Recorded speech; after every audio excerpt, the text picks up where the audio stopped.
안녕하세요. 여러분들의 금성교수 제샤입니다. 오늘 작품은 괴조 얀쿠크입니다. 미리 영상 시작하기 전에 양심 고백 하나 하겠습니다. 저는 이 친구를 잘 모릅니다. 왜냐면 내가 처음 해본 게 이거거든요.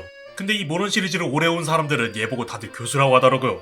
역시 직접 상대해보기 전까지는 어떤 느낌인지 모르겠군요. 여튼간에 올해 다시 돌아온다고 하니 곧 있으면 어떤 느낌인지 알 수 있겠군요. 하지만 그 전에 오늘 직접 만들어보면서 미리 간접 체험하도록 하죠.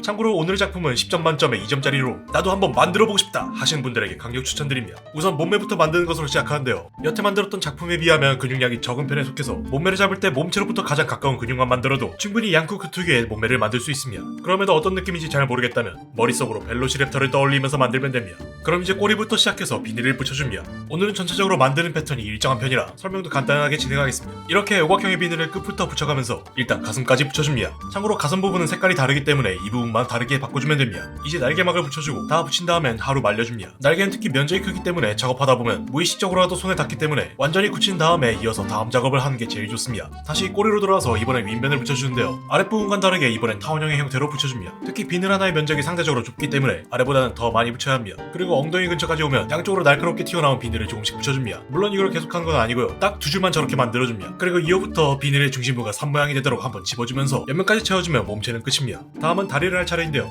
얀쿠크 같은 조룡종들은 특히 벨로시랩터와 유사점이 많아서 그런지 같은 계열에 있는 시조새나 멀리 갈 것도 없이 맹금류의 발가락 각질만 참고해도 만들 수 있습니다. 특히 인공물이 아니라 이런 크리처 같은 경우는 이례적인 상황이 아니라면 100% 현실에 있는 생명체를 베이스로 하기 때문에 크리처 위주로 만드는 사람이라면 이런 생물에 대한 자료도 사전에 많이 공부해놓으면 무조건 이점이 있습니다. 이래서 제가 기술보다 정보를 더 중요하게 여기는 편이죠. 기술은 하다 보면 되지만 정보는 직접 알아보지 않으면 안 되거든요.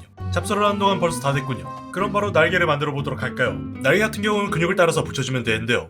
그리고 꼭 확인하고 만들어야 할 부분으로 날개살이 있습니다. 가장 비슷하게 생긴 양가루루가랑 비교해봤을 때 날개막 사이사이에 자잘한 살이 더 많습니다. 그리고 상대적으로 더 도톰한 편이기 때문에 이 점 참고해서 만들면 됩니다. 이제 등과 똑같은 형태로 목에도 비늘을 두르고 그 다음으로 머리 형태를 잡습니다. 두개골은 기본적으로 새와 유사한 형태로 잡고 여기에 부리를 붙여주면 되는데 이 녀석 턱이 대단합니다. 그리고 어딘가 초점 없는 눈도 붙여주고 얼굴 주변으로 클레이를 더 붙여가면서 둥글둥글한 머리를 만들어줍니다. 여기에 목도리 도마뱀 같은 막만 붙여주면 모델링 작업은 끝입니다. 그럼 이제 도색을 하면 되는데 오늘은 배경을 제외하고 에어브러시는 일절 안 씁니다. 이렇게 깨발랄해 보이는 친구한테 음영을 잘 나타내는 건 오히려 작품의 분위기를 깨서 역효과입니다. 물론 아예 안 논다는 얘기는 아니고 표현 매력이 느껴지게 가볍게 색조 화장만 해줍니다. 마지막으로 구색을 위해 배경만 간단히 하고 끝내겠습니다. 참고로 배경은 필수 사항이 아니니 나는 몸체까지만 만들겠다 싶으면 딱 여기 이 점까지만 따라 하시면 됩니다. 배경용 바에는 3D 프린터의 힘을 빌렸습니다. 이걸 여기저기 깔아놓는데 만약 배경을 하고 싶은데 3D 프린터가 없다면 진짜 돌을 쓰셔도 괜찮습니다. 대신 세척 없이 바로 투입하지 마세요. 시간이 오래 지나면 이끼랑 곰팡이가 싸워야 할 수도 있거든요. 어떻게 그렇게 잘 알고 있냐면 100% 경험담이니 여러분들은 선택을 잘하세요. 황해 같은 느낌이 들도록 배경에 모래 텍스처 물감도 깔아주고 여기에 에어브러쉬로 음영만 살짝 주면 배경 베이스는 끝입니다. 하지만 이렇게 끝내기엔 살짝 밍밍한 느낌이라서 자잘하게 풀 같은 것도 몇 개 추가하도록 하겠습니다. 이런 풀 같은 경우는 실제 디오라마에 쓰는 상품이 따로 있긴 하지만 요즘은 다이소에 나오는 어학용 수트들도 꽤 퀄리티가 좋은 편이라 저는 특별한 사항이 있는 게 아니라면 이쪽이 더 합리적이라고 생각합니다. 이제 미리 만들었던 몸체와 배경을 연결해주고 마무리로 저의 트레이드마크만 달아주면 괴조 얀쿠크 완성입니다.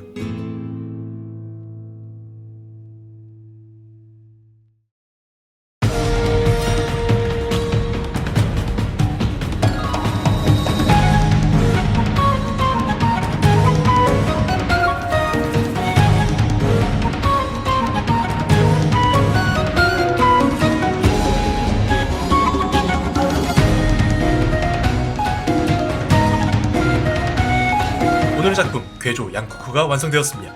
꽤 간단한 작품이다 보니 오늘은 금방 만들었네요. 저는 아직 직접 만나보진 못했지만 이제 딱 한 달만 기다리면 되겠군요.